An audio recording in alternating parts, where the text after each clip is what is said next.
ఛత్తీస్గఢ్లోని మావోయిస్టుల కంచుకోట అబూజ్మాడ్ అడవులపై కేంద్ర భద్రతా బలగాలు ఉక్కుపాదం మోపుతున్నాయి. గత 40 ఏళ్లుగా ఈ ప్రాంతాన్ని తమ సామ్రాజ్యంగా మార్చుకుని కార్యకలాపాలు సాగిస్తున్న మావోయిస్టులకు ఇప్పుడు గడ్డుకాలం మొదలైంది. గత ఏడాది ఎన్నికల పర్యటనలో కేంద్ర హోంమంత్రి అమిత్ షా ఇచ్చిన పిలుపు మేరకు దేశాన్ని మావోయిస్టు రహితంగా మార్చేందుకు బలగాలు తీవ్ర స్థాయిలో ఆపరేషన్స్ నిర్వహిస్తున్నాయి.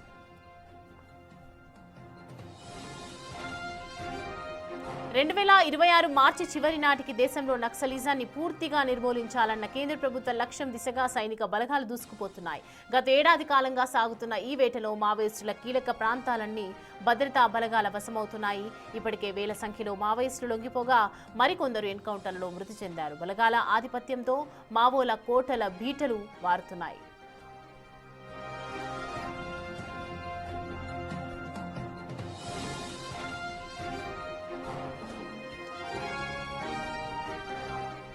కేంద్రం విధించిన గడువుకు మరో 3 నెలలు మాత్రమే సమయం ఉండటంతో మిగిలిపోయిన మావోయిస్ట్ నేతలు కేడర్ పరిస్థితిపై సర్వత్రా ఉత్కంఠ నెలకొంది. ఒడిశాలోని కంధమాల్ అటవీ ప్రాంతంలో భద్రతా బలగాల కాల్పుల్లో మావోయిస్టు పార్టీ కేంద్ర కమిటీ సభ్యుడు పాక హనుమంతు అలియాస్ ఊకే గణేష్ మృతి చెందాడు. ఆయనతో పాటు మొత్తం 6 నక్సల్స్ చనిపోయినట్లు భద్రతా బలగాలు గుర్తించాయి. ఎదురు కాల్పులు జరిగిన ఘటనా స్థలం నుంచి రివాల్వర్, రైఫిల్తో పాటు వాకీటాకీ స్వాధీనం చేసుకున్నారు. మృతుల్లో ఏసీఎం బారీ అలియాస్ రాకేష్ గా మరొకరిని పీఎం అమృత్ గా బలగాలు గుర్తించాయి.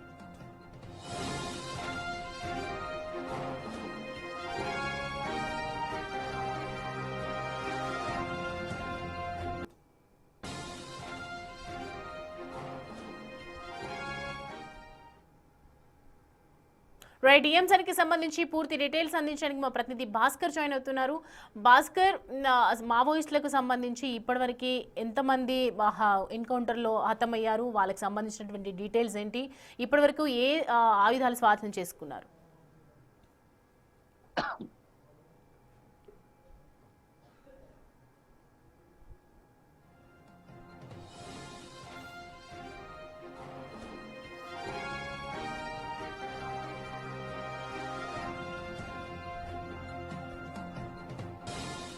నక్సలిజాన్ని హతం చేయాలి, మావోయిస్టుల రహితంగా భారతదేశాన్ని మార్చాలి అనే ఒక సంకల్పంతో కేంద్ర మంత్రి అమిత్ షా ఏదైతే ఒకవైపు ఆదేశాలు జారీ చేసినటువంటి నేపథ్యంలో కంటిన్యూస్గా మావోయిస్టులను ఎన్కౌంటర్ చేసే ప్రక్రియలో జరుగుతుంది. ఒక 1 ఇయర్ నుంచి 2026 వరకు పూర్తిగా మావోయిస్టులను నిర్మూలించాలన్నది కేంద్ర ప్రభుత్వం యొక్క ముఖ్య ఉద్దేశం అని చెప్పాలి. తాజా ఎన్కౌంటర్లో ఊకే గణేష్ కూడా మృతి చెందడం జరిగింది. ఇవాళ చూసుకుంటే కనుక మృతుల్లో ఏసీఎం భారీ అలియాస్ రాకేష్గా మరొకరిని పీఎం అమృత్గా బలగాలు ఒకవైపు గుర్తించాయి. అండ్ రివాల్వర్, రైఫిల్తో పాటు మరొక వాకీటాకీని కూడా స్వాధీనం చేసుకున్నారు. దీనికి సంబంధించి పూర్తి డీటెయిల్స్ అడిగి తెలుసుకుందాం. మా ప్రతినిధి భాస్కర్ మనకి అందుబాటులో ఉన్నారు. భాస్కర్, మావోయిస్టుల మృతిలో ఎవరెవరు ఉన్నారు, ఇప్పటివరకు ఏం స్వాధీనం చేసుకున్నారు, డీటెయిల్స్ ఏంటి? ఇప్పటికే ఒడిశా రాష్ట్రంలో జరిగినటువంటి వేరు ఘటనల 2 ప్రాంతాలకు సంబంధించి ఒక 5 మావోయిస్టులు కూడా ముఖ్యంగా మృతి చెందిన నేపథ్యం. దాంట్లో మాత్రం ఊకే గణేష్ మొత్తానికైతే ఆయన కేంద్ర కమిటీ సభ్యుడిగా కొనసాగుతూ ఉన్నారు. ఇప్పటివరకు కూడా మొత్తానికైతే వేరు ఘటనలో జరిగింది. ఆ ఘటన చూసుకుంటే మాత్రం చాలా వరకు కూడా మావోయిస్టులకు సంబంధించినటువంటి ముఖ్యమైనటువంటి అంటే సెంట్రల్ కమిటీ మెంబర్స్ మొత్తం కూడా ఒక్కసారిగా ఎదురుకాల్పులో మృతి చెందుతున్న నేపథ్యం అయితే ఉంది. ఫలితంగా చూసుకుంటే మాత్రం ఇప్పటి వరకు అంటే ఒక ఒడిశా రాష్ట్రంలో జరిగినటువంటి వేరు ఘటనలో నిన్న ఒక చోట ఇద్దరు మృతి చెందగా మరో చోట 3 మావోయిస్టులు మృతి చెందిన నేపథ్యం అవుతుంది. ఇప్పటి వరకు కూడా ఆపరేషన్ కాగార్ పేరుతోటి ఛత్తీస్గఢ్ రాష్ట్రంలో జరుగుతున్న ఎన్కౌంటర్ లో చాలా వరకు కూడా మావోయిస్టులు మృత్యువాత పడుతున్న నేపథ్యం అవుతుంది. మరి కొంతమంది ఇప్పటి వరకు కూడా చాలా వరకు కూడా అంటే కొంతమంది లొంగిపోతున్నారు, మరి కొంతమంది కూడా చాలా వరకు ఎన్కౌంటర్ మృతి చెందిన నేపథ్యం అవుతుంది. ఒకవైపున మావోయిస్టులకు సంబంధించి అబూజ్మాడ్ అడవులు అనేది కూడా ఒక 40 సంవత్సరాల పైగా వాళ్ళకి కంచుకోట్లకు ఉన్న నేపథ్యం అయితే ఉండేది మావోయిస్టులకు. అక్కడి నుంచే వాళ్ళకి యాక్షన్ ప్లాన్ కూడా తయారైపోతూ ఉంటుంది. అలాంటి ప్రాంతాలలో అంటే మొన్నటి వరకు అంటే ఈ ఏడాది అక్టోబర్ వరకు కూడా 13 జిల్లాల వరకు కూడా ఆ యొక్క మావోయిస్టుల కార్యకలాపాలు మొత్తం కూడా విస్తరించి ఉన్నది. ఒకవైపున 4 రాష్ట్రాలు, తెలంగాణ రాష్ట్రంతో పాటుగా ఛత్తీస్గఢ్ రాష్ట్రం, ఒడిశా, మరోవైపున ఆంధ్ర, మరోవైపున మహారాష్ట్ర ప్రభుత్వాలకు సంబంధించి జార్ఖండ్, ఈ ప్రాంతాలకు సంబంధించి కూడా చాలా వరకు కూడా మావోయిస్టులకు కేంద్రకి బిందుకు ఉన్నటువంటి అబూజ్మాడ్ అడవుల్లో అక్కడి నుంచి వాళ్ళ యాక్షన్ ప్లాన్ తయారైపోతూ ఉన్న నేపథ్యం అయితే ఉండేది. ఫలితంగా చూసుకుంటే మాత్రం ఇప్పటి వరకు జరుగుతున్నటువంటి ఎన్కౌంటర్లో అంటే ఆపరేషన్ కగార్ పేరుతోటి జరుగుతున్నటువంటి ఈ యొక్క మావోయిస్టుల ఏరియాకు సంబంధించి చాలా వరకు కూడా ఎదురుకాల్పుల్లో మృతి చెందారు. ఇప్పటి వరకు అంటే ప్రతి ఒక్క 5 కిలోమీటర్లకు ఒక చోట ఒక బేస్ క్యాంప్ ఏర్పాటు చేసుకున్నారు. 2018 వరకు కూడా కేవలం 24 వరకే బేస్ క్యాంపులు ఉన్నటువంటి నేపథ్యంలోనే ఇప్పుడు 377 వరకు కూడా బేస్ క్యాంపులు ప్రతి 5 కిలోమీటర్కి ఒక బేస్ క్యాంప్ పెట్టుకుంటూ సుమారు 6,000 మంది పైగా భద్రతా సైనిక సిబ్బంది మొత్తానికైతే మావోయిస్టులను ఏరివేసే లక్ష్యంగా అడుగులు వేస్తున్న నేపథ్యం అయితే ఉంది. మరోవైపు ఇప్పటి వరకు చూసుకుంటే మాత్రం మావోయిస్టులకు సంబంధించినటువంటి ముఖ్యమైనటువంటి నేతలంతా కూడా లొంగుబాటు ప్రక్రియకు ఎక్కువగా ఆసక్తి చూపెడుతున్నారు. ఫలితంగా చూసుకుంటే వాళ్ళు ఇచ్చిన సమాచారం మేరకు వాళ్ళకు సంబంధించినటువంటి దిగువ స్థాయి క్యాడర్ కావచ్చు, మెయిన్ స్థాయి క్యాడర్ కావచ్చు, ఎక్కడెక్కువ సమావేశం అవుతారు, ఏ ప్రాంతానికి ఎక్కువ వాళ్ళ రాకపోకలు కొనసాగిస్తారని దానిపై వాళ్ళు ఇచ్చే సమాచారం మేరకేనే చాలా వరకు కూడా మావోయిస్టులు అంటే వాళ్ళ యొక్క ఉనికి పోలీసులు పసిగడుతున్న నేపథ్యం ఉంది. ఫలితంగా చూస్తుంటే మాత్రం ఇప్పటి వరకు జరుగుతున్నటువంటి ఈ యొక్క ఆపరేషన్ కాకర్ పేరుతోటి జరుగుతున్నటువంటి ఈ యొక్క దమనకాండకు సంబంధించి చాలా వరకు కూడా ముఖ్యమైనటువంటి నేతలు హిడ్మాతో సైతం కూడా ఒకసారి మృత్యువాత పడిన నేపథ్యం అయితే ఉంది.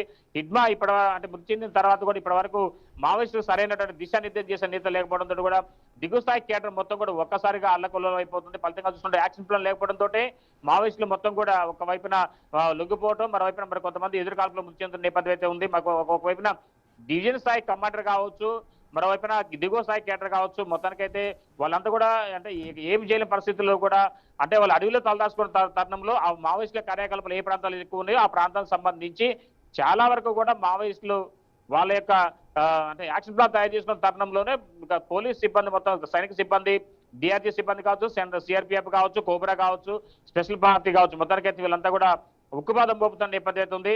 18 జిల్లాలకు వ్యాపించినటువంటి మావోయిస్టుల కార్యకలాపాలు ఇప్పుడు ప్రజెంట్ మాత్రం సుక్మా జిల్లా, నారాయణపూర్, బీజాపూర్ పరిసర ప్రాంతాల వరకే పరిమితమైంది. మిగతా ఇప్పుడు అంటే ఇడ్బా ప్లేస్ లో వచ్చినట్టు దేవ్జీ ఆయన కొడుకుని లొంగిపోతామా లేకపోతే అతను ఎన్కౌంటర్ లో ఏదో ఘటన జరిగితే కనుక మావోయిస్టుల కథ సుఖాంతం అయ్యేలా ముందుగా ఉందని చెప్పుకోవచ్చు. సౌమ్య, మొత్తానికైతే ఈ యొక్క అబుజ్మట్ అడవుల్లో ఏదైతే కేంద్ర హోంశాఖ మంత్రి 2026 మార్చి నాటి వచ్చి చివరి వరకు కూడా మావోయిస్టు రహిత దేశంగా మారుస్తామంటూ ప్రకటన చేశారు గత సంవత్సరం ఛత్తీస్గఢ్ పర్యటనలో. దానిలో భాగంగానే కేంద్రం కూడా ఒక్కసారి ఉక్కుమాదం మోపిందని చెప్పుకోవచ్చు. ఫలితంగా ఇప్పటి వరకు కూడా 80% పైగా మావోయిస్టులపై పైచేయి సాధించుకుంటూ ముందుకెళ్తున్న నేపథ్యం అయితే ఉంది. ఏదేమైనా సరే మరో 20% వరకు బ్యాలెన్స్ ఉంది. ఆ బ్యాలెన్స్ లో అంటే ముఖ్యమైనటువంటి నేతలంతా కూడా మరి కొంతమంది ఇప్పుడు అడవుల్లో సుమారు 2,000 మంది పైగా ఉండొచ్చు అని అంచనా వేస్తున్నారు. అంటే వాస్తవానికి 5,000 మంది పైగా ఉన్నటువంటి మావోయిస్టులలో ఇప్పటివరకు 2,000 మంది పైకి లొంగిపోయారు. మరో 7,000 మంది వరకు కూడా మెయిన్ క్యాడర్ నుంచి దిగువ క్యాడర్ వరకు కూడా మృతి చెందిన నేపథ్యం అయితే ఉంది. మరో 2,000 మంది వరకు కూడా మావోయిస్టులు ఉంటారని అంచనా వేస్తున్నారు. మరోవైపున 3 నెలలు మాత్రమే గడువు ఉంది. ఈ 3 నెలల్లో కనుక మావోయిస్టు సంబంధించిన పూర్తి స్థాయిలో వాళ్ళ లొంగుబాటు ప్రక్రియ లేకపోతే మాత్రం వాళ్ళున్న పరిసర ప్రాంతాలు మొత్తం కూడా ఒకవైపున కూబింగ్ నిర్వహించుకుంటూ ఆ సుక్మా జిల్లా, బీజాపూర్, మరోవైపున గంగులూరు పోలీస్ స్టేషన్ పరిధిలో ఉన్నటువంటి ఆ ప్రాంతాలు మొత్తం కూడా చుట్టుముట్టుకుంటూ వెళ్ళిపోతున్న నేపథ్యం అయితే ఉంది. అయితే వాళ్ళు ఒకవేళ లొంగిపోవటమా లేకపోతే అర్ధరాత్రి సమయంలో వాళ్ళు ఇంకా అంటే మావోయిస్టులకు సంబంధించి వాళ్ళ యొక్క వాళ్ళ ఉనికిని తెలుసుకున్నటువంటి సైనిక సిబ్బంది నైట్ సైతం కూడా కూబింగ్ నిర్వహిస్తున్నారు. ఎదురుపడితే మాత్రం కాల్పుల ఘటనకే ఎక్కువ ప్రయారిటీ ఇస్తున్నట్టుగా తెలుస్తుంది. ఒకవేళ లొంగిపోతే కనుక వాళ్ళ ప్రాణాలతో ఉండొచ్చు, లేకపోతే మాత్రం ఈ 3 నెలల్లోనే ఎవరున్నా సరే ఎలాంటి క్యాడర్ నేతలు ఉన్నా సరే లొంగిపోవటమా లేకపోతే ఎదురు కాల్పుల్లో మరణించడం అనేది కూడా తేల్చుకోవాలనే విధంగా మొత్తానికైతే సైనిక సిబ్బంది అడుగులు వేస్తుంది. మొత్తానికైతే 6,000 మంది సిబ్బంది 377 చెక్ అంటే బేస్ క్యాంపులతోటి మావోయిస్టులపై ఉక్కుపాదం మోపుతుందని చెప్పుకోవచ్చు. Soumya. Right Bhaskar, thanks for the updates.